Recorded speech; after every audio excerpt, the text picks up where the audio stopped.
నమస్తే, welcome to leaders time. నేను రవి. ప్రస్తుతం మనతో ఉన్నారు ఉమ్మడి ఆంధ్రప్రదేశ్లో మంత్రిగా చేసినటువంటి కీలకమైనటువంటి నేత, అలాగే కాంగ్రెస్ పార్టీలో సీనియర్ నేత శ్రీమతి కొండ్రు పుష్పలీల గారు మనతో ఉన్నారు మన లీడర్స్ టైంలో. ఆమెను అడిగి మరిన్ని వివరాలు తెలుసుకుందాం. ప్రస్తుత తెలంగాణలో జరుగుతున్నటువంటి రాజకీయ పరిణామాలు, అలాగే కేంద్రంలో అవ్వచ్చు, ఇంకా మిగిలినటువంటి అంశాలు కూడా ఆమె సుదీర్ఘ అనుభవం కలిగినటువంటి వ్యక్తి కాబట్టి ఆమెను అడిగి మరిన్ని వివరాలు తెలుసుకుందాం. నమస్కారం మేడం. నమస్తే మేడం.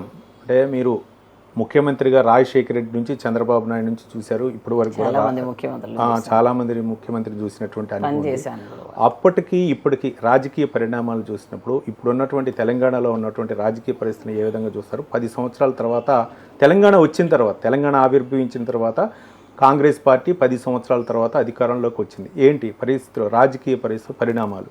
అంటే రాజకీయాలు అయితే అప్పుడు పరిస్థితులు అయితే ఇప్పుడు కావమ్మా. రాజకీయాలంటే అసలు నీతి వెతకడం అనేది ఒక గొంగలిలో వెంట్రుకలు వెతుక్కున్నట్టు అనమాట. మనం ఎవరైనా గతంలో మేము నీతిగా ఉన్న వాళ్ళం కానీ, లేకపోతే గతంగా ఉన్న లీడర్స్ ఎవరైనా ఇప్పటికి కూడా ఆదర్శంగా చెప్పుకుని ఎమ్మెల్యేలుగా మంత్రులుగా చేసిన వాళ్ళు ఎవరైనా సరే, వాళ్ళు ఇప్పటికి అసలు రాజకీయాలు వద్దనుకుని కూడా వెళ్ళిపోయారు చాలామంది. నాతో పాటు చేసిన వాళ్ళు అసలు ఎవరు కూడా లేరు. అసహ్యం వస్తుందమ్మా మాకు ఈ రాజకీయాలంటే అని వాళ్ళు వెళ్ళిపోయిన సందర్భాలు కూడా ఉన్నాయి.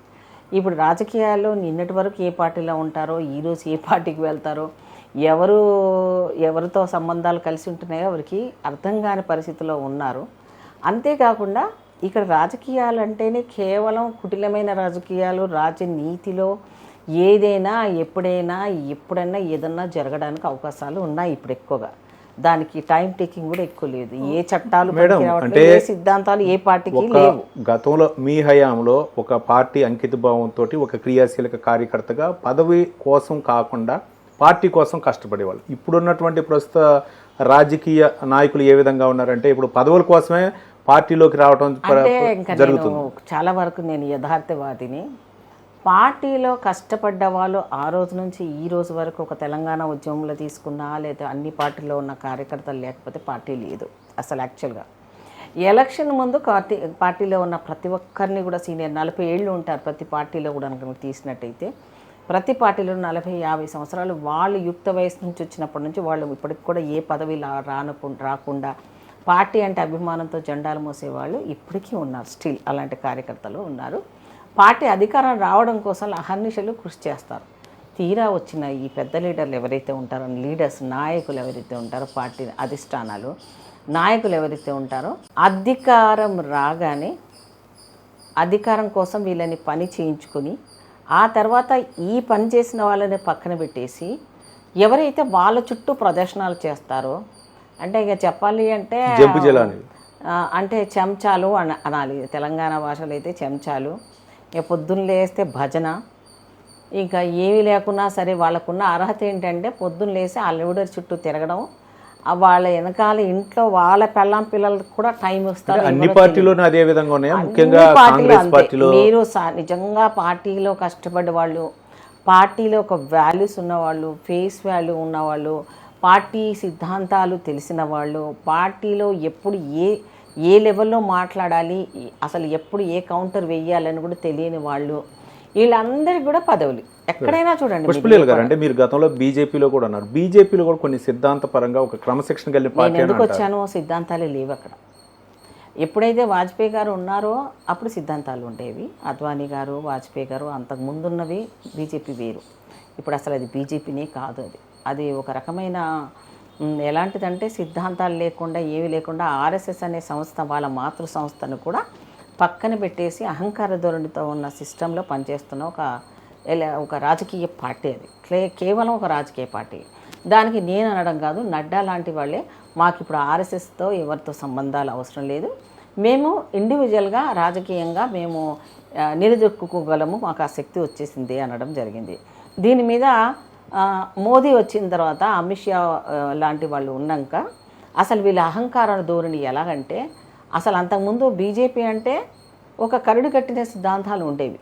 ఆ సిద్ధాంతాలని పక్కన పోయి ఎలక్షన్లో గెలిచిన వాళ్ళను కూడా మీరు ప్రతి రాష్ట్రంలో చూస్తే అమిత్ షా వచ్చిన తర్వాత కొనుక్కోవడాలు, బేరసారాలు, వాళ్ళని కలుపుకోవడం. అంతకుముందు వాళ్ళ మీద కరప్షన్ ఛార్జెస్ ఉంటాయి, వాళ్ళ మీద నెగిటివ్ ఉంటుంది, కానీ వాళ్ళని తెచ్చుకొని వాళ్ళ మీద అన్ని మాఫీ అంటే ఏంటి వాళ్ళ కేసులన్నీ తీసేయడాలు, ఈడీ కేసులు తీసేయడాలు, లేకపోతే వాళ్ళు రానంతసేపు వాళ్ళ మీద కేసులు పెడతామనడము, భయపెట్టించడము, అలాంటి అన్ని ప్రలోభాలకు లేకపోతే ప్రలోభాలకు పెట్టి ఈ రకంగా రాజకీయ సిస్టాన్ని అంతా కూడా పాడు చేసేశారు అమిత్ షా, మోదీ.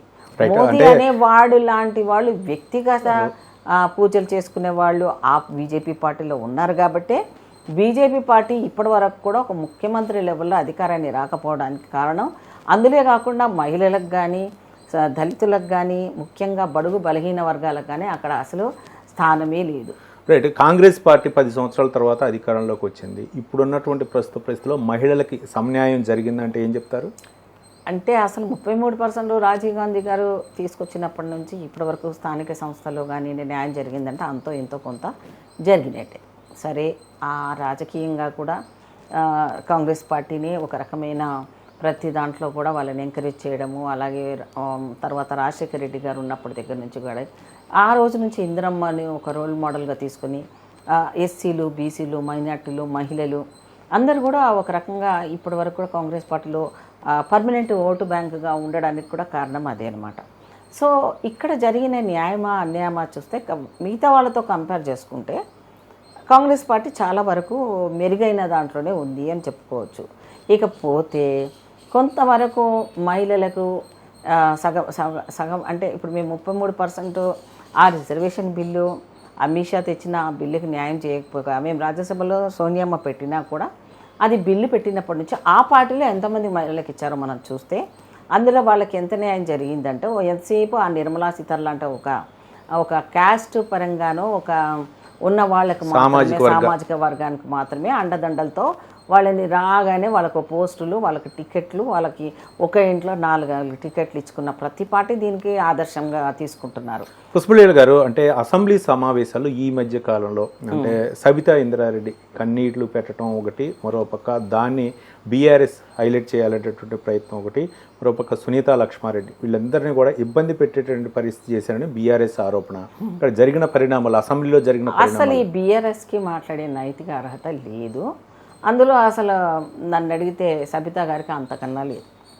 వీళ్ళిద్దరు మహిళలు వీళ్ళ పరిస్థితుల్లో ఏ పరిస్థితుల్లో ఎలా వచ్చారో రాజకీయంగా వారికి ఆ రోజు నుంచి అండదండలు ఇచ్చిన వాళ్ళు, రాజకీయంగా ఒక అన్న అని రాజశేఖర రెడ్డి గారి అండ, ఆ రోజు ఈవిడకు ఫస్ట్ టైం ఒక అధికారాలు అలా కట్టిపెట్టడం కానివ్వండి అన్నీ ఇచ్చడం, అలాగే వాళ్ళు ఏ రోజు కూడా ఏ మహిళలకు అన్యాయం జరిగినా వీళ్ళిద్దరు కూడా స్పందించిన దాఖలాలు ఎక్కడా లేవు. ఇప్పుడేదో అధికారం రాకపోయేసరికి ఇప్పుడు మహిళల సమస్య అనో నన్ను అన్నారనో ఆ రకంగా ఫీల్ అయిపోయి మీడియాలో దాన్ని కూడా ఒక మైలేజ్గా బీఆర్ఎస్ పార్టీలో అసలు నాయకత్వ లోపమే అక్కడ కనపడతా ఉంది. మనకు అక్కడ ఉన్న అది మొత్తానికి 0 అయిపోయింది. ఇప్పుడు ఏదో ఒక అంశాన్ని ముందేసుకోవాలి కాబట్టి అసెంబ్లీలో ఈ అంశాన్ని వేసుకోవడం జరిగింది. పోనీ దానికి సబితా ఇంద్రారెడ్డి గారిని అన్నందుకు రాష్ట్రమంతా అట్టుడికిపోయిందా? కేటీఆర్ని బయట పోయి అరెస్ట్ చేయించుకున్నంత మాత్రాన రాష్ట్రంలో ఉన్న మహిళలు అందరూ ఆమెకు సపోర్ట్ చేశారా? పార్టీలకు అతీతంగా ఆమె ఎవరికైనా న్యాయం చేసిన వాళ్ళకి ఎవరికైనా ఆమె న్యాయం చేస్తుంటే వాళ్ళన్నా వీళ్ళకి సపోర్ట్ చేశారా? ఎవరు చేయలేదే, ఎవరు స్పందించలేదే. ఏదైనా కూడా వాళ్ళు అవసరానికి మాట్లాడిన వాళ్ళ మహిళల్లాగానే వాళ్ళు ఉన్నారు తప్ప నిజంగా కూడా వాళ్ళు ఏం చేశారు అనేది వాళ్ళ గుండెల మీద చేసుకొని చెప్తే ఆత్మగా వాళ్ళు ఏం చేయలేదు. వాళ్ళ మీద జరిగింది జస్ట్ అది ఒక టైం వేస్ట్ చేయడానికి జరిగిన సందర్భంగానే గుర్తించాం తప్ప దీని మీద కూడా నేను ఎక్కువగా స్పందించడం కూడా అనవసరం అనిపించింది నాకు. పుష్పలీల గారు, అంటే ఈ మధ్య కాలంలో చాలా అంటే ఎన్నికల సమయం దగ్గర నుంచి ఇప్పటి వరకు కూడా ఒక దళితులు లేకపోతే ఓటు బ్యాంక్ కోసం లేకపోతే ఎన్నికల్లో తాయిలాల కోసం లేకపోతే వాళ్ళని వాడుకోవటం జరిగింది. దళిత ముఖ్యమంత్రి అన్నారు, 3 ఎకరాల భూమి అన్నారు, రకరకాలుగా కానీ జరిగిపోయినాయి. తర్వాత దళిత బంధువుని ఒకటి తీసుకొచ్చారు. తర్వాత డాక్టర్ బిఆర్ అంబేద్కర్ తెలంగాణ సచివాలయాన్ని దానికి ఒక పేరు నామకరణం చేశారు. దేశంలోనే అత్యంత ఎత్తైనటువంటి అంబేద్కర్ విగ్రహాన్ని పెట్టారు. ఇవన్నీ చేశారు. కానీ కాంగ్రెస్ పార్టీ విషయానికి వస్తే దళితులకి న్యాయం చేసిందంటే ఈ మధ్యకాలంలో సుప్రీంకోర్టు ఇచ్చినటువంటి తీర్పుని ఏ విధంగా చూడొచ్చు అంట? అసలు ఫస్ట్ నుంచి కూడా చూస్తే దళితులకు న్యాయం చేసింది కాంగ్రెస్ పార్టీ. అసైన్మెంట్ ల్యాండ్స్ ఇచ్చినా కానీ ట్రైబల్స్కి కానీ అన్ని రకాలుగా అంటే అట్టడుగు సమాజాన్ని పైకి తీసుకురావాలని ఆ రోజు వెట్టి చాకిరి వ్యవస్థను కూడా నిర్మూలించి మా అందరికీ దళిత బిడ్డలకు ఒక న్యాయం చేసిందంటే కాంగ్రెస్ పార్టీని. ఇందిరమ్మ రాజ్యం అందుకనే అంటాం. ఆ తర్వాత ఇప్పుడు జరిగిన పరిణామాల లోపల కాంగ్రెస్ పార్టీ ఈ తెలంగాణ వచ్చిన తర్వాత దళితులను ఓటు బ్యాంక్గా మార్చుకుని వాళ్ళని వాడుకుంటున్నారు. ఏబిసిడీని వర్గీకరణ ఎవరికి నచ్చినట్టు వాళ్ళు వాళ్ళ అకౌంట్లో వేసుకోవడానికి ప్రయత్నం చేస్తున్నారు. ఇందులో కూడా రాజకీయమైన కుట్రతో చేస్తున్న కుట్ర తప్ప ఇది సుప్రీంకోర్టుకి ఎలాంటి తీర్పు ఇచ్చింది అర్థమైన వాళ్ళకి అది అర్థమవుతుంది. దాన్ని తీసుకొని ఇంకా మా వాళ్ళు చేశారు, మోదీ చేశారు, అది చేశారు, ఇది చేశారు, కాదు. ఇది ఎప్పుడో ఉషా మెహ్రా కమిటీ వేయడం జరిగింది. ఇది ఆ రాష్ట్రాలకు సంబంధించిన జనాభా ప్రాతిపదికన మీరు చేసుకోవచ్చని ఆ రోజే తీర్పులు ఇవ్వడం కూడా జరిగింది. తర్వాత నేను ఒక మంత్రిగా, సోషల్ వెల్ఫేర్ మంత్రిగా ఈ ఉద్యమంలోనే పనిచేసి కృష్ణమాది గారితో పనిచేసి నేను ఏబిసిడి వర్గీకరణను అసెంబ్లీలో నా చేతుల మీదుగా నేను ప్రవేశపెట్టినప్పుడు దీని ఫలాలను మా బిడ్డలు తీసుకోవడం కూడా జరిగింది. ఆ తర్వాత మా సోదరులు దీన్ని సుప్రీంకోర్టుకు వెళ్ళడం అనేక రకాలుగా ఈ ఉద్యమాన్ని సరే ఈ ఉద్యమం ఒక ఎంత చేసినా కూడా లాస్ట్కి న్యాయం జరిగింది అని అనుకుంటున్నాం. అది కోర్టు ఇచ్చిన తీర్పును.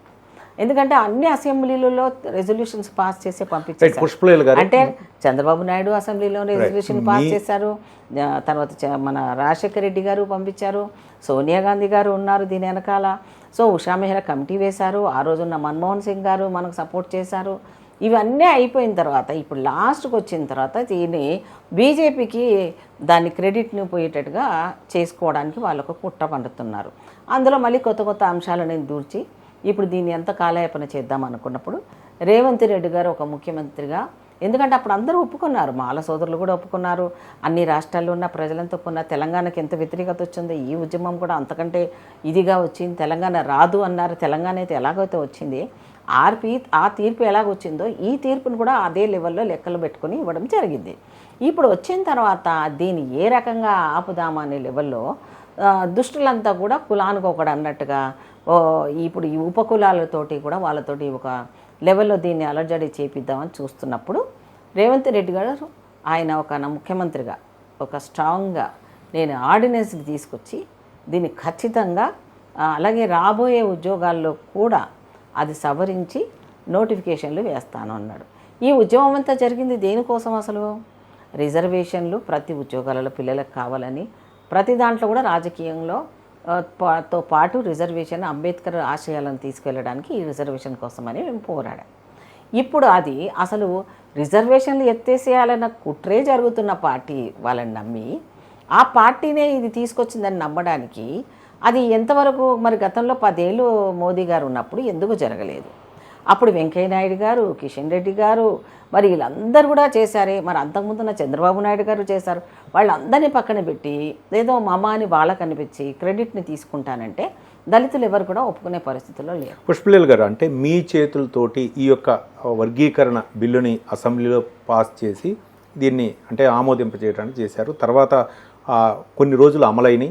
తర్వాత ఉషా మెహ్రా కమిటీ అవ్వచ్చు, లేకపోతే రకరకాలు జరిగింది. కానీ ఇప్పుడు దాన్నే ఆ బిల్లునే సమర్థిస్తూ మీరు ఏదైతే ప్రతిపాదించారో అవే అంశాలను ప్రతిపాదిస్తూ 7 జడ్జిల న్యాయమూర్తులు 6:1 నిష్పత్తితోటి వాళ్ళు ఏకగ్రీవంగా తీర్మానం. మీకు ఏమనిపిస్తుంది? అంటే ఇంకా దాంట్లో మళ్ళీ వెళ్ళడానికి కూడా లేదు. ఎందుకంటే వాళ్ళు ఇచ్చిన తీర్మానానికి ఇప్పుడు ఎవరైనా వెళ్ళినా అది కోర్టు కిందకి తీసుకుంటుంది.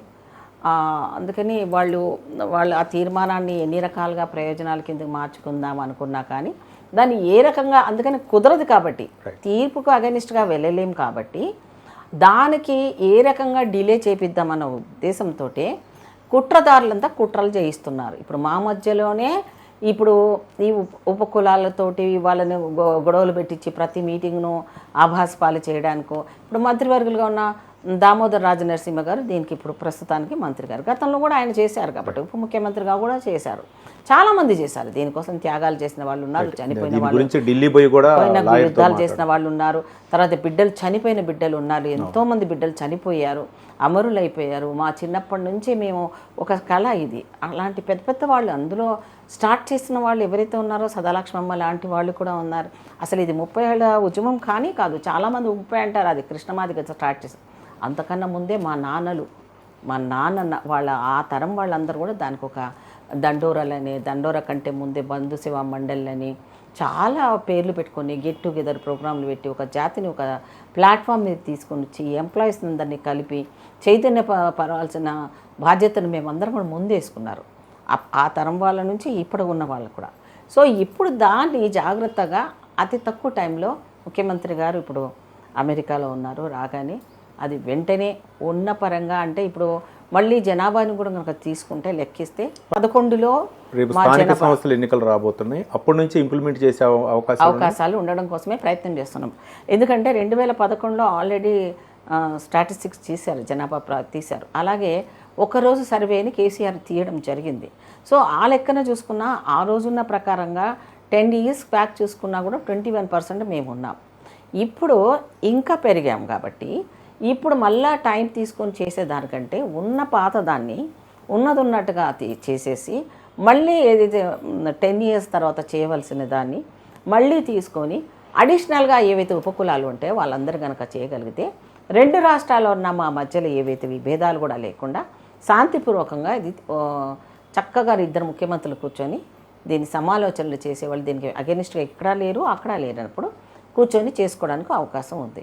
సో ఆర్డినెన్స్ అనేది ఇంకా మళ్ళీ ఖచ్చితంగా మా రాష్ట్రంలో ఖచ్చితంగా మేము మొదలు పెట్టాలన్న దీక్షతో పట్టుదలతో మేము ఉన్నాం కాబట్టి మేము దీనికి కొంతమంది మీ లీడర్లం అందరూ కూడా గతంలో పనిచేసిన వాళ్ళందరూ కూడా మరి వాళ్ళు ఇందులో అయితే ఎన్ని ఉపకులాలు ఉన్నాయి.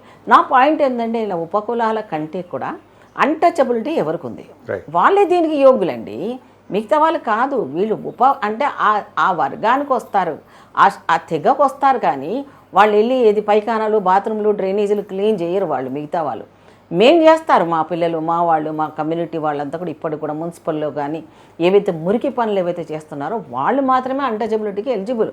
ఆ రోజు సఫాయి కర్మచారి అని ఒక సంస్థ పెట్టడం, అట్లాగే వాటికి సపరేట్ అయిన నిధులు పెట్టడం, ఈ వీళ్ళ వెల్ఫేర్ కోసం అనే సొసైటీలు పెట్టడం జరిగింది.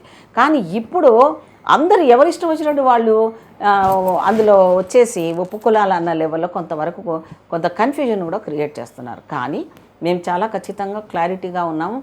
ఎవరైతే మాకు అన్టచబిలిటీ కిందకి వచ్చే వాళ్ళు ఒక్కొక్క రాష్ట్రంలో ఒక్కొక్క పేరుతో ఉన్నాం. సో వాళ్ళందరినీ కూడా కలుపుకుంటూనే ఇది అన్ని రాష్ట్రాలలో ఒక లెవెల్లో వాళ్ళ రాష్ట్రాలు చేసుకోవడానికి ప్రోత్సహిస్తూ, అట్లాగే మన రాష్ట్రంలో తెలంగాణ రాష్ట్రంలో రేవంత్ రెడ్డి గారి ఆధ్వర్యంలో ఇది అతి త్వరలోనే దీనికి ఒక షేప్ ఇచ్చి దీని రిజల్ట్ను మేము ప్రవేశపెట్టబోతున్నాం. పుష్పలీల గారు, ఈ మధ్య కాలంలో అసెంబ్లీ సమావేశాల్లో కేసీఆర్ ఒక్కరోజు మాత్రమే హాజరవటం జరిగింది బడ్జెట్ సమర్పిస్తున్నటువంటి సమయంలో. తర్వాత మళ్ళీ అంటే 3 నెలల కనుక శాసనసభకు ఎన్నికైన తర్వాత హాజరు కాకపోతే సభ్యత్వాన్ని కోల్పోతారు అనే నిబంధన ఉంది. ఆ నిబంధన కోసమా, లేకపోతే బడ్జెట్లో ఎంత పొందుపరుస్తారు, లేకపోతే మీ పార్టీకి సంబంధించినటువంటి అధికార పార్టీకి సంబంధించినటువంటి ప్రతిపక్షాలు రావట్లేదు అని చెప్పేసి గోల్ చేయటం అని ఉద్దేశంతో రావడం జరిగింది అనుకోవచ్చు. ఇవన్నీ 2 కారణాలే. ఒకటి ప్రతిపక్ష హోదా, రెండవది ఏంటంటే ఆయన రాకపోతే కూడా అదొకటి రూల్స్ ప్రకారంగా వ్యతిరేకము. మూడోది ఏంటంటే ఆ ఒక్కరోజు వచ్చాడు అంటే ఏదో తెలంగాణ వాళ్ళకి ఇంకా నెక్స్ట్ డే కూడా వస్తాడని ఒక ఆశ కల్పించడానికి తప్ప ఆయనకు అసలు వచ్చే ఇష్టమే లేదు. ఎందుకంటే ఎప్పుడూ వచ్చిన దాఖలాలు మనకు కనపడలేదు. ఈ 10 ఏళ్ల కాలంలో అసెంబ్లీ నుంచి తను వచ్చి సెక్రటరియట్లో కూర్చున్న దాఖలాలు లేవు. ఎక్కడైనా మాట్లాడి ఇదే కేటీఆర్ వాళ్ళ నాన్న గురించి మాట్లాడుతూ మా నాన్నకు వచ్చి రావాల్సిన అవసరం లేదు అన్నాడు. మరి రావాల్సిన అవసరమే లేనప్పుడు అంత పెద్ద సెక్రటరియట్ ఎందుకంటే మీ స్థాయికి మేము సరిపోతాము అంటే నువ్వు తెలంగాణ వాళ్ళతో స్థాయి కదా, తెలంగాణ బిడ్డలకు రైట్ లేదా నిన్ను అడగడానికి? నువ్వు ఎవరి ప్రతినిధిగా ముఖ్యమంత్రి అయ్యావురా బాబు? నువ్వు ఎవరు మంత్రులు అయ్యారు? మీరంతా ఎవరు జాగీరుదారులు? మీరు ఎవడు సొత్తు అనుకొని మీరింట్లోనే మొత్తం అన్ని రకాలుగా పోస్టులు తీసుకున్నారు. మీ బాధ్యత లేదా తెలంగాణ బిడ్డలకు అందే ప్రతి ఫలాన్ని కూడా కింది స్థాయిలో ఉన్న వాడికి అందించవలసిన బాధ్యత మీకు లేదా? కాంట్రాక్టర్లు బతికించడం కోసం మిషన్ భగీరథలని ఒక ప్రాజెక్టులు, అలాగే మీరు ప్రాజెక్ట్ చూశారు ఎన్ని వేల కోట్ల తినేశారు. సో అదే కాకుండా కరెంటు విషయంలో కానీ, అలాగే ఫోన్ ట్యాపింగ్ విషయంలో కానీ ఇవన్నీ తప్పులు లాగుతుంటే ఒక్కొక్క శాఖలో ఒక్కొక్క అవినీతి, ఆఖరి కూడా ఫైల్ కూడా ఎతకపోయిన సంస్కృతిని ప్రవేశపెట్టిన వాళ్ళు ఇంతకన్నా దౌర్భాగ్యమైన. మేడం మీరు చెప్తున్నారు అంటే కాళేశ్వరం ప్రాజెక్టులో అవినీతి జరిగిందని, లేకపోతేనే ఫోన్ ట్యాపింగ్ అని, మరో పక్క గొర్రెల పంపిణీలో దాదాపు 700 కోట్ల రూపాయల అవినీతి జరిగినని, మరో పక్క అంటే ఏదైనా సరే ఒక విద్యుత్ కొనుగోలులో కూడా ఎంతో అవినీతి జరిగిందని చెప్తున్నారు. కానీ ఇంతవరకు కూడా ఏ నాయకుడిని కూడా ఒక విద్యుత్ శాఖ మంత్రికి సంబంధించి గతంలో ఆయన్ని అరెస్ట్ చేయలేదు, లేకపోతేనేమో కాళేశ్వరం ప్రాజెక్టులో ఉన్నటువంటి అప్పుడు జరిగినటువంటి నీటిపారుదల శాఖ మంత్రిని కూడా ఇంతవరకు విచారణ చేపట్టలేదు. ఏంటంటే ఇది రాజకీయ వ్యూహం అనుకోవచ్చా లేకపోతే ఏంటి? అలా అనుకోవడానికి లేదండి. ఇప్పుడు కేసీఆర్ ఎంతన్నా చతురుడు, రాజకీయంగా చతురత బాగా చూపించగలిగినాడు. ఆ వాగ్దాటితోటే అందరినీ మోసం చేసి 10 ఏళ్ళు రాజకీయంలో మా దళితులను మోసం చేశాడు, రైతులను మోసం చేశాడు. ఇక వాళ్ళు మోసం చేయింది ఒకటి లేదు, ఏవి చూసినా దందాలే. ఆ దందాల దాంట్లోనే లిక్కర్ స్కామ్ అనే దాంట్లో కూడా ఈ రోజున్న పరిస్థితి, కూతుర్ని కూడా పలకరించలేని దీన స్థితిలో చేరుకున్నాడు. అంతేకాకుండా ఇప్పుడు ఇన్ని స్కాములు జరిగినా ఇంత చేసినా కూడా అరెస్ట్ ఎందుకు చేయలేదని ప్రజలు అడిగిన ప్రశ్నకు నేను చెప్పే సమాధానం ఒకటే, వీళ్ళు ఒక తప్పు చేయలేదండి. ఒక్కొక్కటి మొదలు పెట్టాలంటే పూర్తి సాక్ష్యాలతో సహా మేము వాటిని బయటకు తీస్తున్నాం. ప్రతి శాఖను కూడా రివ్యూ పరంగా అనుకోండి, లేకపోతే విత్ ఆధారాలతో తీసి ప్రజల ముందు ఎలక్షన్లో కూడా పెడతాం. ప్రతి గ్రామంలో కూడా డిస్ప్లేలు పెడతాం. మీ గ్రామంలో ఇంత ఫండ్ రావాల్సి ఉండే, ఇగో దీనికి డబ్బులు రాకుండానే తినేశారు. అప్పుడు మేము జన్మభూమిలో చంద్రబాబు నాయుడు ఉన్నప్పుడు జన్మభూమిలో పెట్టినప్పుడు ఆ గ్రామంలో ఎన్ని నిధులు వచ్చాయి, ఎన్ని ఖర్చు అయ్యాయి, ఏ శాఖకి ఎంత ఇచ్చారన్నది అక్కడ చక్కగా సర్పంచులకు వార్డు మెంబర్లకు కూడా వాళ్ళకి డిస్ప్లేలు చేసేవాళ్ళం. ఇప్పుడు అదే పరిస్థితి తీసుకొని రావాల్సిన అవసరం ఉంది. ఎందుకంటే మాకేం జరిగితే ఏమైంది, మా ఇంట్లోకి డబ్బులు వస్తే చాలు అన్నట్టుగా జనాల మైండ్ని కూడా మార్చేశారు. ఇప్పుడు 100,000 ఎకరాల ల్యాండ్ ఒకప్పుడండి అసలు వాస్తవము రైతు బంధు అనేది ఒక పెద్ద దుర్బుద్ధితో వచ్చిన ఇదండి స్కీమ్ ఇది. అది ఏం దొరుకుతుందంటే వెనకటి రోజుల్లో ల్యాండ్ సీలింగ్ యాక్ట్ వచ్చినప్పుడు 100,000 ఎకరాలు కలిగిన ఆసాములు, భూస్వాములు వాళ్ళందరూ అప్పుడు అన్నలు ఉండేవాళ్ళు, నక్సలైట్లు ఉండేవాళ్ళు. వాళ్ళు వీళ్ళని భయపెట్టించినప్పుడు వదిలిపెట్టి పారిపోయారు వీళ్ళు. అంటే ఒక కబ్జాదారుడి కాలంలో కూడా 10 సంవత్సరాలు 15 సంవత్సరాలు ఉంటే వాళ్ళకి రైట్స్ వస్తాయి. అలాంటిది వాళ్ళు వెళ్ళిపోయి మర్చిపోయి ఎక్కడో ఉండిపోయిన వాళ్ళు ఇప్పుడు వాళ్ళ భూములని ఒక పేదవాడు దున్నుకున్నో ఆ స్థానికులు దున్నుకొని వాళ్ళు పట్టాలు కూడా పండించుకొని వాళ్ళు ఇంకా రారు అనుకొని వాళ్ళు రాలేరు కాబట్టి వాళ్ళ పేరు మీదకి అన్ని రకాలుగా వాళ్ళ ప్రయోజనాలు పొందే స్థాయిలో ఉన్నప్పుడు వాళ్ళకి అసలు అది ఎలిజిబిలిటీ రావాలి, కౌలుదారు చట్టంలో కూడా రావాలి వాళ్ళకి.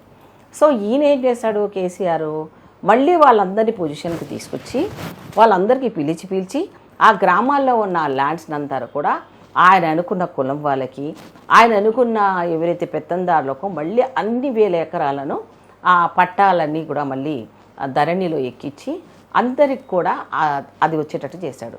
ఇక పేదవాడికి వచ్చింది ఎంత, అందులో 1 ఎకరము 2 ఎకరాలు వచ్చిన వాడికి డైరెక్ట్గా డబ్బులు పడంగాని ఈ అమాయక జనాలు కదా మన వాళ్ళు, వచ్చింది అబ్బా కేసీఆరే వేశాను. కానీ ఎన్ని వేల కోట్లు నీ డబ్బులని జనాలు మనకు చెందాల్సిన డబ్బుల్ని, ఒక రైతుకు చెందవలసినవి, ఒక విద్యార్థులకు చెందవలసినవి, ఒక ఎన్నో రకాల ప్రయోజనాలు ఇదే ఉస్మానియా కట్టించుంటే ఈరోజు ఎంత బాగుండేది.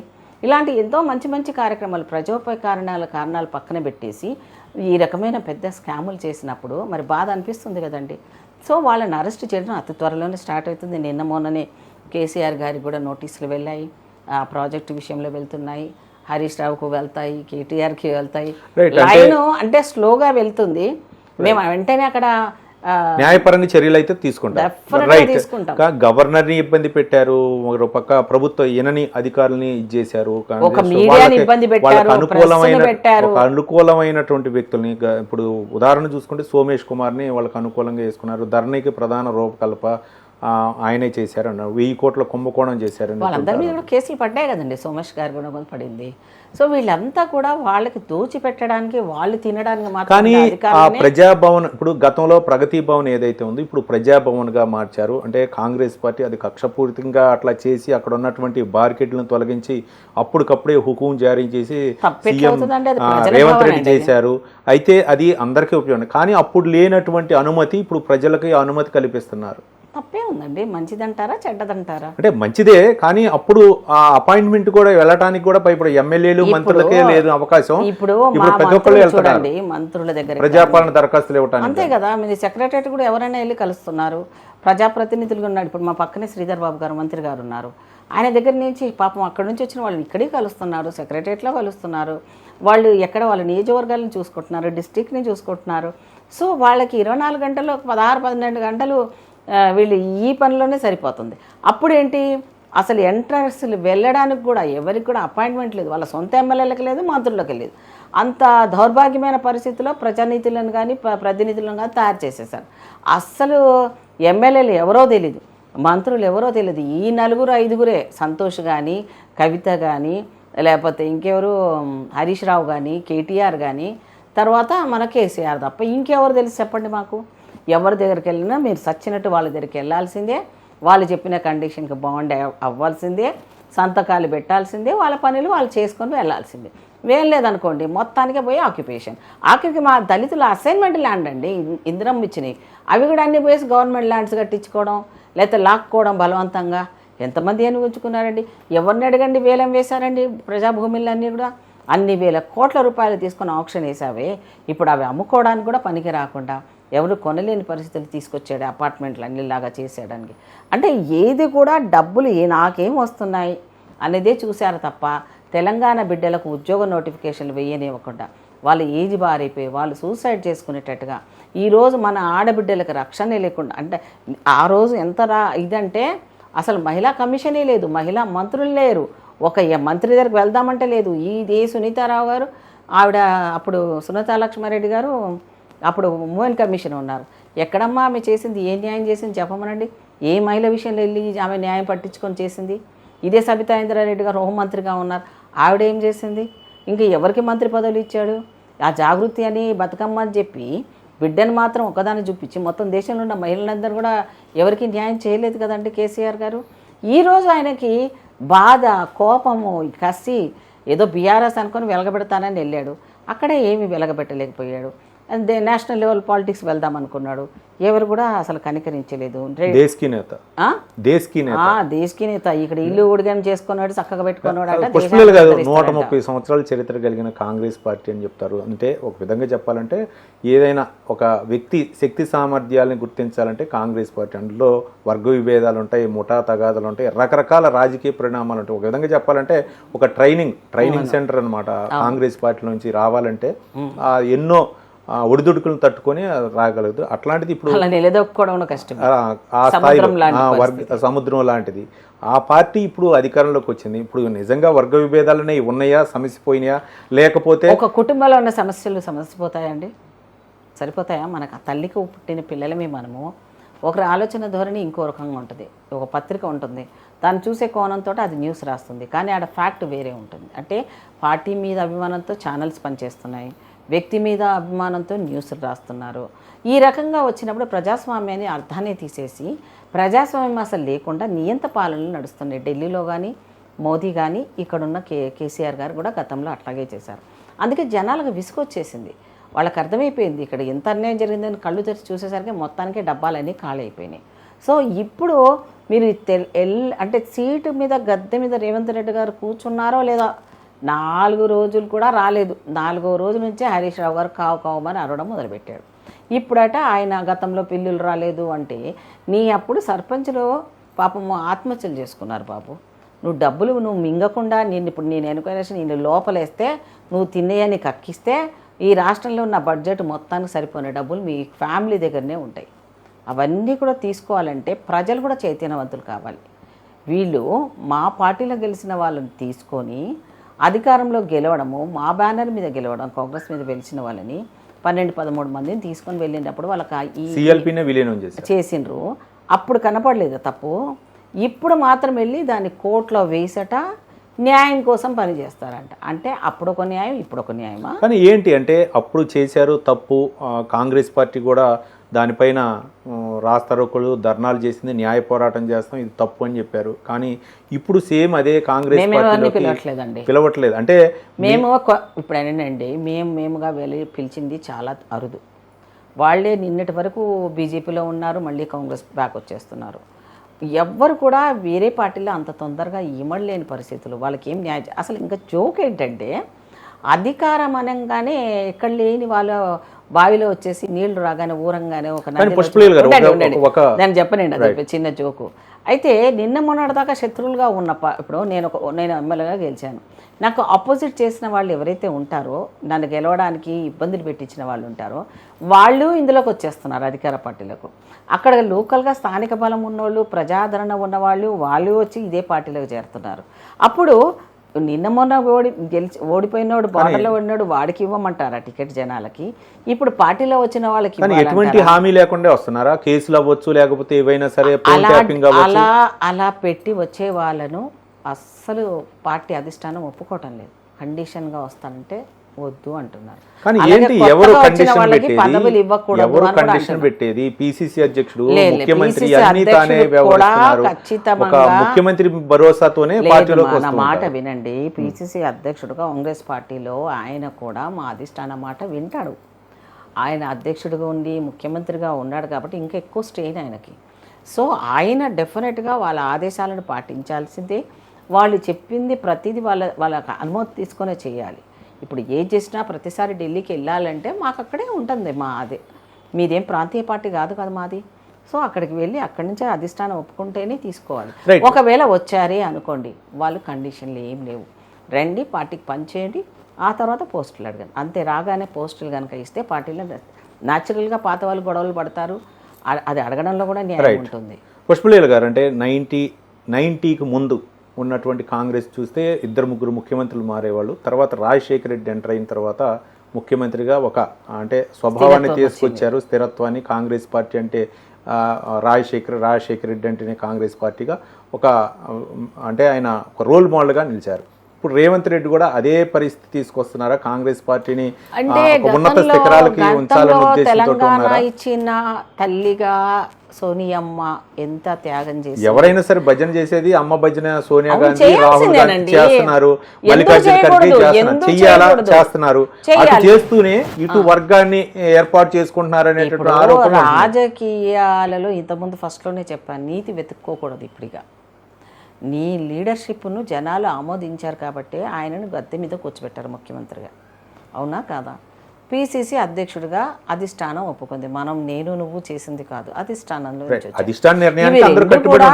ఇవి రెండు కూడా తీసుకొని వెళ్తూ ఉంటేనే అప్పుడున్న పరిస్థితుల్లో తెలంగాణ వచ్చిన తర్వాత కూడా అధికారంలో రాకపోవడానికి అనేక కారణాలు, అందరు కారణాలు.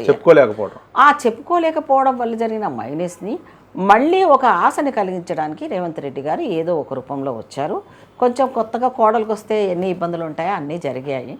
ఆ తర్వాత అన్నీ సర్దుకుపోయాయి. ఇప్పుడు సీనియర్లు కూడా ఆయనతో కలిసే ఉంటున్నారు. మంత్రివర్గం కూడా మీరు చూడండి, చక్కగా కలిసి వెళ్తారు, కలిసి నిర్ణయాలు తీసుకుంటున్నారు. మా మధ్యలో ఏవీ లేవు అనేది ఒక మెసేజ్ కూడా పంపించేశారు రేవంత్ రెడ్డి గారు. ఇప్పుడు పోస్టులు అనేవి ఈరోజు ఉంటాయి, రేపు పోతాయి.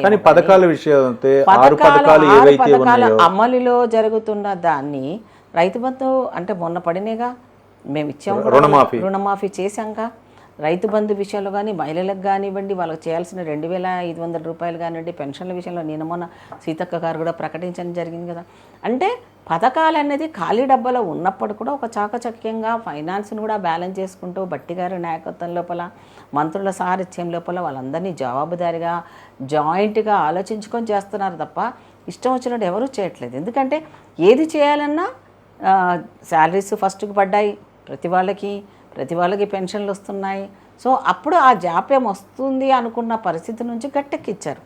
సరే అప్పులు చేస్తున్నారా లేకపోతే ఇంకేం చేస్తున్నారా అన్నది జనాలకు కూడా అర్థమైపోయింది ఇది. ఎందుకంటే కరెంటు బిల్లులకు మనం అక్కడ రోజు ఆ ప్రాజెక్టులలో కరెంటు బిల్లు కట్టడానికే కొన్ని వేల రూపాయలు బాకీ ఉన్నారు వీళ్ళు.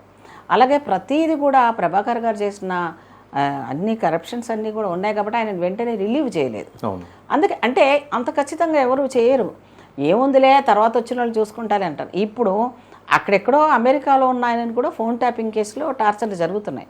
రావాల్సిన పరిస్థితి తీసుకొస్తాం. ఎక్కడున్నా సరే మోదీలాగా మేము మొదలుపెట్టే ప్రసక్తి ఉండదు. కొంత టైం టేకింగ్ అయినా ప్రజలకు వచ్చే డౌట్ ఏమీ పడకుండా దాని మీద యాక్షన్ ఉంటుంది, డెఫినెట్గా జరుగుతుంది. ప్రజలకు జవాబుదారీ లోకల్ బాడీలో వెళ్ళినాక కూడా వాళ్ళకి చూపిస్తాం. ఎందుకంటే నీ ఊర్లోకి రావాల్సిన ఇది ఇప్పుడు కూడా వాళ్ళు ఏం చేస్తున్నారంటే కావాలని కరెంటు బంద్ చేయించడాలు, కావాలని యూనివర్సిటీలకి వెళ్ళి గొడవలు పెట్టించడాలు, పిల్లలకి ఇష్యూలు చేయించడాలు. ఆ తర్వాత మొన్న ఏదో హాస్టల్ హరీష్ రావు గారు వెళ్ళాడు, అక్కడ వెళ్ళి కారం పొడితో అన్నం తింటున్నారని ఈయనే పెట్టించి ఈయనే మళ్ళీ దాని ఒక సీన్ క్రియేట్ చేశారు అనేది మాకు వచ్చిన సమాచారం. పిల్లల్ని కూడా రాజకీయాలు వాడుకున్నారు. అప్పుడు యూనివర్సిటీ పిల్లల్ని వాడుకున్నాడు, వాళ్ళ జీవితాలతో ఆడుకున్నారు, వాళ్ళని నాశనం చేశారు. ఇప్పుడు మళ్ళీ హాస్టళ్ళు విద్యా దాంట్లో కూడా ఎంటర్ అయిపోతారు. కానీ పుష్పలీల గారు ఒక ఉద్యమాన్ని ఉవ్వెత్తుగా ఎగసిపడి ఒక విధంగా తెలంగాణ రావడానికి అవ్వచ్చు, లేకపోతే ఉద్యమాన్ని ఉసిగొల్పడం విషయంలో అవ్వచ్చు, గతంలో టీఆర్ఎస్ ఇప్పుడు బీఆర్ఎస్గా అవతరించింది. కానీ ఇప్పుడు ఉస్మానియా యూనివర్సిటీలోకి వెళ్ళలేని పరిస్థితి. మరోపక్క ఉద్యమాలు, అప్పటి ఉద్యమాలు మళ్ళీ ఉద్యమానికి ఆసన్నమైంది సమయం అనే విధంగా బీఆర్ఎస్ పిలుపునిస్తుంది. పోయి చూడమనండి, పోయి మాట్లాడమనండి. కేసీఆర్ నిలమనండి, హరీష్ రావు నిలమనండి, కేటీఆర్ నిలమనండి. ఇప్పుడు ఇక్కడ నుంచి వెళ్ళి మళ్ళీ అక్కడి నుంచి వచ్చిన వాళ్ళు మళ్ళీ మా వాళ్ళు ఉన్నారు కదా, ఇప్పుడు కేకే గారు ఉన్నారు, పోచారం గారు కూడా వచ్చేసారు.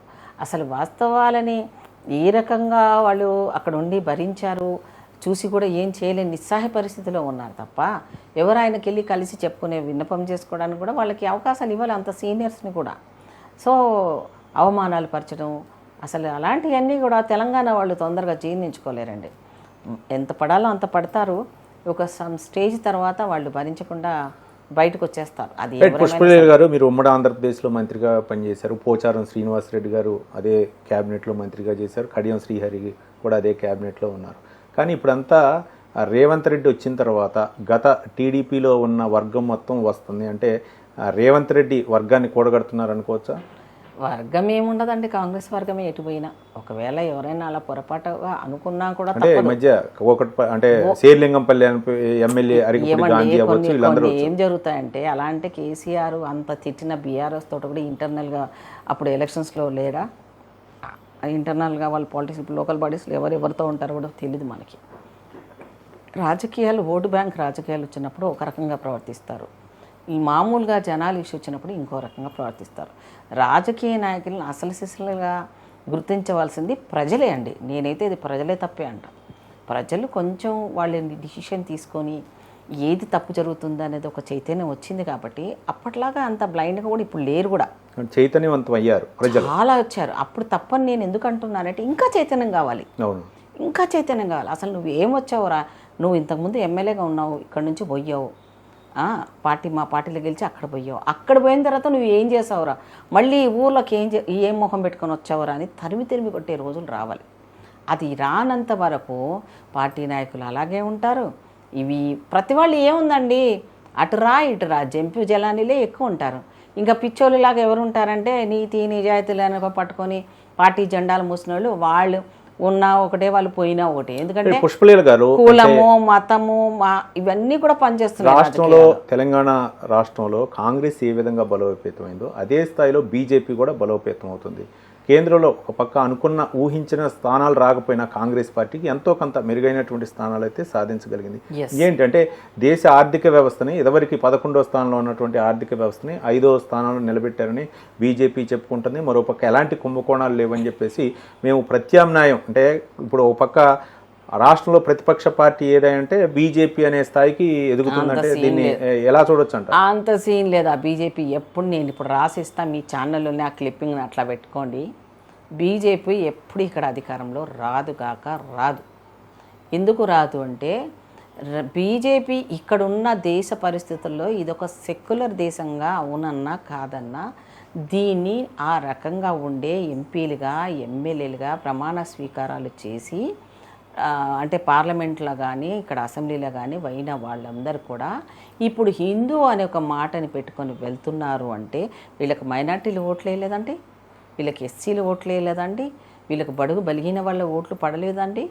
ఇప్పుడు మాత్రం వీళ్ళు హిందూ హిందూ హిందూ హిందూ లేకపోతే అసలు హిందూ సమాజం అని వాళ్ళు ఇష్టం వచ్చిన సబ్జెక్ట్ను ముందుకు తీసుకెళ్ళిపోతున్నారు. దానివల్ల ప్రజలకు ఇచ్చిన వాగ్దానాలు ఏవి, 2 కోట్ల ఉద్యోగాలు అన్నవే, ప్రతి అకౌంట్లో 15,000 రూపాయలు పడతాయన్నవే, రైతులకు వాళ్ళ యొక్క జీవితాన్ని మెరుగుపరుస్తానన్నవే, నల్ల చట్టాలు తెచ్చినావంటే నేను అక్కడ ఫెయిల్యూర్ అయిపోయావు కదా, ఇస్ బార్ 400 పార్ అన్నావు. ఇప్పుడు నీ పరిస్థితి ఏంది మోదీది?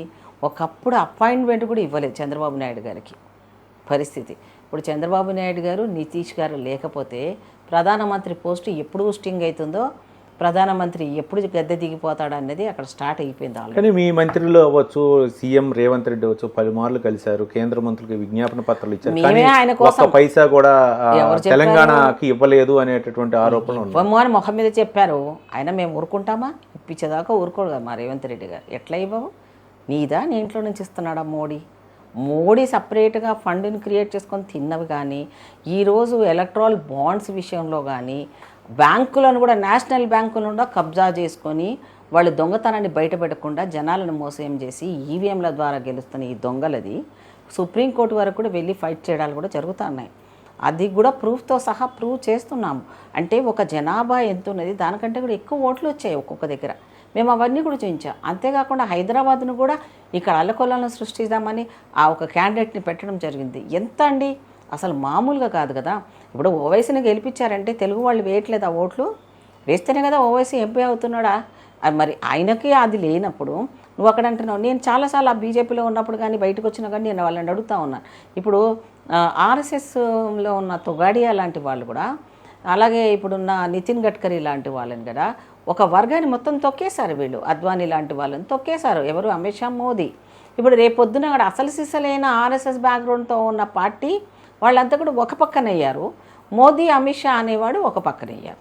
అంటే వీళ్ళకి సిద్ధాంతాలు ఏం అవసరం లేదు, రాజకీయమే కావాలి అనుకొని పనిచేస్తున్న వాళ్ళు వీళ్ళిద్దరు దొంగలైతే, వాళ్ళు అలా కాదు. వాళ్ళు ఒక ఎప్పుడైనా కూడా మాతృ సంస్థలాగా వాళ్ళు ఒక కాంగ్రెస్ అయినా కాదు, ఏ పార్టీకైనా కూడా దేశ సమగ్రతను కాపాడడానికి వాళ్ళు బ్యాక్ బోన్ లాగా పనిచేస్తూ ఉంటారు.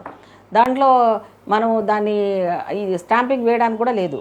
అట్లా వీళ్ళు ఈ రోజున్న బీజేపీ పార్టీలో ఎన్ని విభాగాలే కాదు, అసలు మీరు అడిగితే ఆ బీజేపీలో 4-5 గ్రూపులు ఉంటాయి.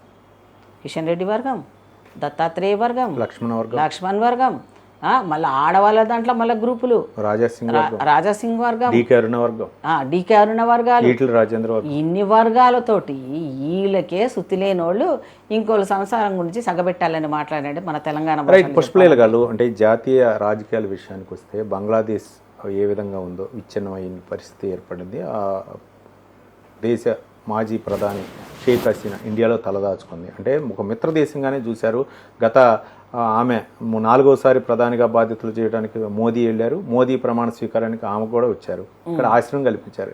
ఏంటంటే ఇప్పుడు బంగ్లాదేశ్లో కొంతమంది ఇండియా వచ్చే ప్రయత్నం చేస్తున్నారు. దీనిపై మీరు ఎలా స్పందిస్తారు? నేషనల్ పాలిటిక్స్ కనుక చూస్తే అండి, అసలు భారతదేశం చూసి లేకపోతే అసలు ఎప్పుడో ఈ అగ్రరాజ్యాలు ఎప్పుడు ఏ కుతంత్రాలు పని, ఎప్పుడు యుద్ధ వాతావరణాన్ని తీసుకురావాలని ప్రయత్నాలు చేస్తున్నాయి. అందులో ఏ దేశం అని ఆ 5 అగ్రరాజ్యాలు ఏవైతే ఉన్నాయో అందులో ఈ దేశ బార్డర్స్ విషయంలో కానీ, పాకిస్తాన్ విషయంలో కానివ్వండి, లేకపోతే కాశ్మీర్ విషయంలో 360 ఆర్టికల్ విషయంలో కానివ్వండి, మోదీ తీసుకున్న స్టెప్ వల్ల అది ఏమైందంటే అక్కడ నుంచి ఒక మన ఆర్మీని పక్కన తీసేయడం వల్ల, లేకపోతే అక్కడ వాళ్ళని జరిపించేసడం వల్ల వాళ్ళకి స్వేచ్ఛ వచ్చిందని అనుకుంటున్నారు. కానీ అక్కడ రోజు ఒక 10 మంది ఆర్మీ మన సైనికులు చనిపోతూ ఉన్నారు. దాని గురించి పట్టించుకోలేదు ఆయన. కానీ అక్కడ భద్రత ఏమీ లేకపోగా, వాళ్ళకి ఆ ప్రజలకి ఏమీ ఇవ్వకపోగా ఆ క్రెడిట్ కోసమే అది చేయడం జరిగింది. ఎక్కడైతే నువ్వు రామ జన్మభూమి అని చెప్పో లేకపోతే రాముడి గుడి అన్నావో అక్కడే మోడీ ఓడిపోవడం జరిగింది. వారణాసిలో ఓడిపోవడం జరిగింది. సిగ్గుచేటు కాదా? దేవుణ్ణి కూడా అసలు నేను చాలాసార్లు చెప్పాను, నేషనల్ ఛానల్లో కూడా చెప్పాను, ఈస్ బార్ 400 పార్ కాడు అయినాడు, ఓడిపోతున్నాడు ఆయన. ఏదో ఒకవేళ ఓడినా గెలిచాడే అనుకోండి, ఈ దేశానికి దౌర్భాగ్యం వచ్చినట్టే అన్నాను. ఇప్పుడు చూడండి, అప్పట్లాగా ఆ మోదీలో అహంకార ధోరణి కనపడట్లేదు. ఆ నడకలో తేడా వచ్చింది, అన్నిట్లో తేడా వచ్చింది. ఇప్పుడు బంగ్లాదేశ్ విషయంలో కూడా మోదీ ఆమెకి ఆశ్రయం కల్పించాడు అని అంటే ఇప్పుడు మనం కొరువుతో గోక్కున్నట్టే. ఎందుకంటే ఆమెకి ఎన్నో దేశాలు ఉన్నాయి, మరి ఆమె అక్కడ వెళ్ళి ఉండొచ్చు కదా. కానీ ఆమె భారతదేశానికి వచ్చింది. ఇప్పుడు ఉన్న పరిస్థితుల్లోనే మనము కాందీ సిక్కులతో ఒక పరిస్థితి, ఆ పక్కన వేరే వలసలో వచ్చిన వాళ్ళకు కూడా వాళ్ళకు మన దేశంలో రావడానికి వాళ్ళకి ఓట్లు కల్పించడం, వాళ్ళని నిరాశ్రయాలు కల్పించడం అనే విషయాల్లోనే చాలా తర్జనలు జరుగుతూ ఉన్నాయి మనకి. అలాగే ఇప్పుడు మళ్ళీ బంగ్లాదేశ్ విషయంలో కూడా ఎన్ని దేశాలతో మనం యుద్ధ వాతావరణాన్ని తీసుకోవాలన్నది భయం వేస్తుంది. పాకిస్తాన్ ఒక పక్కన కుట్ర, దానికి తోడు వాళ్ళు చైనా వాళ్ళతో ఒక కుట్రని ఎదుర్కోవాలి. మనము ఎక్కడ మన మీద అనుకుంటే డ్రోన్లతో మన మీద ప్రయోగాలు జరుగుతున్నాయి. సైంటిఫిక్గా కూడా మన మీద ఏఐ టెక్నాలజీని ఉపయోగించుకుంటున్నారు. ఇవన్నీ చూసిన తర్వాత అసలు మనం చేస్తున్నది ఏ మూలకు వెళ్తుంది చెప్పండి నన్ను అడిగితే. ఈ టెక్నాలజీ ముందు ఇప్పుడు ఏఐ టెక్నాలజీ వచ్చిన తర్వాత ఇక్కడున్న మనిషి ఈ భారతదేశంలో ఎక్కడో ఉన్నట్టు కూడా చూయించుకొని వాయిస్ తోటే మనం చాలా వరకు కూడా కమాండ్ చేసుకునే పరిస్థితికి వచ్చేసామే మనము. అలాంటిది ఇప్పుడు ఈ బంగ్లాదేశ్లో ఉన్న ఈ నిరాశ్రయులుగా ఈ బంగ్లాదేశ్ ప్రెసిడెంట్ గారు రావడము, అక్కడ మన భారతీయులకు రక్షణ లేకపోవడము, తర్వాత ఇప్పుడు మొన్న జరిగిన ఒలింపిక్స్లో మన అమ్మాయికి అసలు అమ్మాయి సెకండ్ దాకా వెళ్ళింది, అమ్మాయికి కాంస్యానికి కూడా అమ్మాయి ఎలిజిబుల్ ఉంది, కానీ అమ్మాయిని డిస్క్వాలిఫై చేసి అసలు పంపించేశారు. అంటే ఇప్పుడు మోడీకి మేమందరం రిక్వెస్ట్ చేసాం, రాహుల్ గాంధీ దగ్గర నుంచి అన్ని పార్టీల వాళ్ళు రిక్వెస్ట్ చేస్తాం, ఇక్కడ కూడా ఏదో కుట్ర జరిగింది. ఒక్క రోజులైనా అమ్మాయి పాపము ఆ స్థాయికి గోల్డ్ మెడల్ తీసుకొచ్చే అమ్మాయిని వెయిట్ లిఫ్టింగ్ దాంట్లో రెజ్లర్స్ను అమ్మాయిని డిస్క్వాలిఫై చేయడమే కాకుండా ఆ అమ్మాయి వన్ డేలోనే అట్లా వెయిట్ పుటాన్ అవ్వడం అంటే దాని వెనకాల ఏముంది, దీని వెనకాల ఎవరు కుట్ర చేశారు, ఆ పిల్ల మానసిక పరిస్థితి ఏంటి? ఇప్పుడు ఆ అమ్మాయి అసలు దాంట్లో నుంచి వెళ్ళిపోయింది. అసలు ఒక్క బిడ్డ ఈ దేశానికి అంత కష్టపడి తన అన్ని త్యాగాలు చేసుకుంటూ ఆ స్టేజ్కి వెళ్ళి దాన్ని కాపాడుకోలేకపోతున్నామే మనము. ఇప్పుడు దేశంలోనే కాదు, అక్కడున్న ఎవరైతే ఆమెతో పోటీ పడిన వాళ్ళందరూ కూడా ఆమెకు సపోర్ట్ చేస్తున్నారు.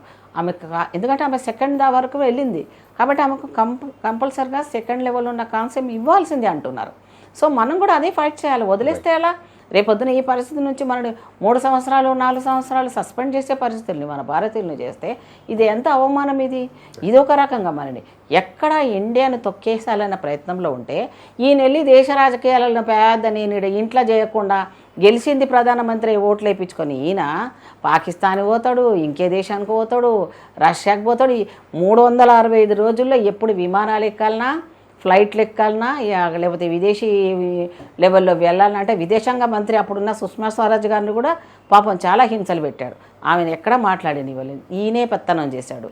తర్వాత ఆమె ఆ మానసిక క్షోభతో ఆ పార్టీలో చాలామంది చనిపోయారు కూడా. ఇప్పుడు అద్వానీ పరిస్థితి కూడా ఎంత ఘోరంగా చేశారు. ఇప్పుడు కూడా ఆయన ఏం చేశాడు, విదేశాంగ మంత్రిలాగా గ్లోబల్గా లెవెల్లో పేరు తెచ్చుకుంటున్నాడు. నువ్వు ఆడ తెచ్చుకుంటే ఏం లాభం రా నాయన, ఇక్కడ రైతుల దగ్గర తెచ్చుకో, ఇక్కడ యువకులతో తెచ్చుకో, ఇక్కడ ఈ దేశం యొక్క పరిస్థితిని పైకి తీసుకురా. ఇవన్నీ వదిలేసి ఆయన పేరు విపరీతంగా మారిపోతుంది. ఎందుకు? నువ్వు పోతే అంతకుముందు క్లింటన్ ఉన్నప్పుడు నేను ఎట్లా రిసీవ్ చేసుకున్నారు, ఆ తర్వాత నిన్ను ఎంత అవమానం చేశారు. నువ్వు పోతే ఎవడు పలకరించే లేనే లేదు. నువ్వు గుళ్ళకి వెళ్తావు, ఆ వీడియోస్ అన్నీ బయటకు వస్తున్నాయండి. అసలు కలుషంలో నీళ్ళు లేవు మోదీకి, ఉట్టి కలుషంతో నీళ్ళు పోస్తున్నట్టు యాక్టింగ్ చేస్తున్నాడు. ఫోటో పిచ్చి, ఫోటోజెనిక్ ఫేస్ల కోసం పిచ్చి, డ్రెస్లే పిచ్చి. నేపాల్కి పోతే నేపాల్ వేషం వేస్తాడు, నేను ఇక్కడ యమునాలో పుట్టిన అంటాడు, సరస్వతిలో పుట్టిన అంటాడు, గంగలో పుట్టిన అంటాడు. అసలు ఎక్కడ పుట్టాడో ఆయనకే తెలియదు. సో ఇలాంటి దుస్థితిని ప్రజలను ఒక వేషధారుడు వచ్చి బుడబుక్కలోడేమో ఇక్కడ ఉండే మొన్నటిదాకా ఆయనని ఫామ్ హౌస్ పంపించేశాం. ఇంకొక బుడుబుక్కలోడు అక్కడ ఉన్నాడు మనకు తెలంగాణ. పుష్పలీల గారు చివరిసారిగా చెప్పండి, చివరిగా అంటే ఒక మంత్రిగా చేసినటువంటి అనుభవం ఉంది, ఒక సుదీర్ఘ రాజకీయాల్లో కొనసాగుతున్నారు, ఇప్పుడు కాంగ్రెస్ పార్టీలో ఏంటి ఈ చివరిగా పుష్పలీల గారు ఎలాంటి పదవిని ఆశిస్తున్నారు కాంగ్రెస్ పార్టీలో? నేను ఇప్పుడున్న స్థాయిలో ఉన్న పోస్టులు నాకేమీ ఎలిజిబుల్ కాదమ్మా. అసలు ఇచ్చాల్సింటే ఒక పోస్ట్ ఉండే 1-2 పోస్టులే ఉంటాయి, అవి కూడా నాకు పెద్దగా దానివల్ల నాకేమీ ఇంట్రెస్ట్ కూడా లేదు. అదే 2 సంవత్సరాలు 3 సంవత్సరాల్లో ఉంటాయి, అలా కాదు కదా. మనం ఒక ఆఫీస్గా పరిమితం అయ్యేదానికి ఏంటి, పార్టీ డెవలప్మెంట్ కోసం మా దళితులకు ప్రాధాన్యత ఇచ్చిన పార్టీ. ఒక మహిళగా అసలు మాకు ఏఐసిసిలో ఏ మహిళ లేదు. గతంలో ఉండేవాళ్ళు లక్ష్మీదేవమ్మ గారు ఉండేవారు, తర్వాత వాళ్ళందరూ పోయిన తర్వాత ఇప్పటి వరకు ఒక మహిళకు అక్కడ ఎంకరేజ్మెంట్ లేదు ఏఐసిసిలో. అలాగే ఇప్పుడు ఇక్కడ పీసీసీలు ఇచ్చినా కూడా ఇక్కడ అంతా మహామగులంతా ఆ పార్టీ మారి ఈ పార్టీ మారినంతా తూపులు అనుకొని మేము సీనియర్లు అనే వాళ్ళంతా వచ్చి తగలబడ్డారు. ఎక్కడైనా స్త్రీకి న్యాయం జరిగే పరిస్థితి మాత్రం లేదు, అందులో దళితులకు లేదు. ఇప్పుడు ఏబిసిడి వర్గీకరణ విషయంలో కూడా మేమే క్రెడిట్ తీసుకుంటామని మళ్ళీ వచ్చి పార్టీలలో చేరిపోయారు. ఇప్పుడు నా పరిస్థితి నేనేమంటున్నానంటే, అవునన్నా కాదన్నా నేను కాంగ్రెస్ పార్టీ విధేయురాలిని. నేను ఆ రోజు నుంచి ఈ రోజు వరకు కూడా నేను కోరేది ఏంటంటే, నాకు ఢిల్లీలో ఏఐసిసిలో ఒక మహిళగా నాకు పార్టీ అవకాశాలు కల్పించమని నేను రేవంత్ రెడ్డి గారి ముందే అడిగాను. ముందు స్టార్టింగ్ అయిన పీసీసీ కాగానే అడిగాను. ఇప్పుడు కూడా నేను అదే అడుగుతున్నాను. నాకు పార్టీని డెవలప్ చేయడానికి నాకున్న బాధ్యత నా సేవ 24 గంటలు నేను జనాలనే ఉండాలని ఇష్టపడేదాన్ని. ఏదో అందరు జనాలను చూస్తుంటాం, మన అధికారం ఉంటేనే జనాల్లో తిరుగుతారు కనపడతారు. పుష్పలీల అలాంటిది కాదు. అప్పుడు ఎలాగైతే 99లో నుంచి నేను ఎంటర్ అయ్యాను, ఇప్పటి వరకు నేను జనాలనే ఉంటాను. ప్రతి సబ్జెక్టు నాది అనుకుంటాను. పార్టీలో ఉన్న ప్రతి సబ్జెక్టుని నేను ఓన్ చేసుకుంటాను. నా పార్టీలో ఎవరైనా నెగిటివ్ మాటలనే నేను జీర్ణించుకున్నాను. అది కొన్ని సందర్భాల్లో నేను ఈ మధ్య కాలంలో కూడా కృష్ణమాదిగా ఎదిరించాను. అలాగే నరసింహులు గారిని కూడా నేను నిద్రించడం జరిగింది. ఎందుకంటే పార్టీ లెవెల్లో మీరు ఒక పార్టీకి వేయండి, ఓటు వేయండి అని చెప్పినప్పుడు నీకు ఉద్యమాలతో సంబంధం లేదు, నువ్వు ఒక పార్టీ వ్యక్తివి. అందువల్ల నా పార్టీని నువ్వు కించపరచడానికి మీరెవరు? సో అందువల్ల నేను కౌంటర్ ఇవ్వడం, నాకేం భయం, నేను ఉద్యమంలో పనిచేశాను. సో నాకు ఆ రైట్ ఉంది. తెలంగాణ ఆడబిడ్డగా ఉంది, దళిత బిడ్డగా ఉంది, అసలు సిసలైన మాదిగ బిడ్డను. సో అందువల్ల ఈ నా జాతి నుంచి నేను ఒకే ఒక ఆడబిడ్డను ఉన్నాను. సో నా జాతి కూడా ఈరోజు నన్ను అదే లెవెల్లో ఒక పెద్దక్కలాగా నన్ను గుర్తిస్తారు. సదాలక్ష్మి అమ్మ తర్వాత మా అక్క మళ్ళీ అదే లెవెల్లో ఉంది అంటారు. సో నా తమ్ములను, నా జాతిని ఇప్పుడు ప్రతివాడు బక్రాలాగా వాడుకున్నారు. ఇప్పుడు రిజర్వేషన్ కోసం ఉద్యమం జరిగితే రిజర్వేషన్లు ఎత్తేసి పార్టీలో నువ్వు చేరిపోయినప్పుడు ఉద్యోగాలు ఎక్కడ వస్తాయి? ఇప్పుడు ఆ ఉద్యోగాలే రానప్పుడు నా తమ్ముళ్ళకు నువ్వు ఏమి న్యాయం చేయలేనప్పుడు ఇప్పటివరకు కేసులు పెట్టింది కూడా నువ్వు తీర్పించలేకపోయినావు. కానీ నువ్వు ఇంకా కొత్త కొత్త సబ్జెక్టులకు పెట్టేసి నువ్వు కొత్త కొత్త నీ ప్రయోజనాల కోసం, జాతి కోసం పోయినా నువ్వు నటించే వాళ్ళు అయిపోతే జనాలు ఇంకెంతగానో నమ్ముతారు నేను. వాళ్ళు ముసలోళ్ళు కూడా అయిపోయారు, వాళ్ళ ఉద్యోగాలు లేవు, చదువులు లేవు. ఇక చదివిన వాళ్ళ ముందు తరాల కోసం మనం న్యాయం చేద్దామంటే నా పార్టీని చెప్పు, నీ పార్టీని చెప్పు అని దుకాణాలు మొదలుపెట్టారు. ఇప్పుడు వాళ్ళకి అంత శుద్ధి గనక ఉంటే, వాళ్ళు నిజమైన అసలు సిసలైన మాదిగ బిడ్డలై ఉన్నోడే ఈ ఉద్యమంలో పని చేసినోడికే ఈ అర్హత ఉంటుంది. అన్టచబిలిటీ ఉన్నవాడికి ఏబిసిడి వర్గీకరణలో కానివ్వండి న్యాయం జరగాలంటే ప్రథములం మేము.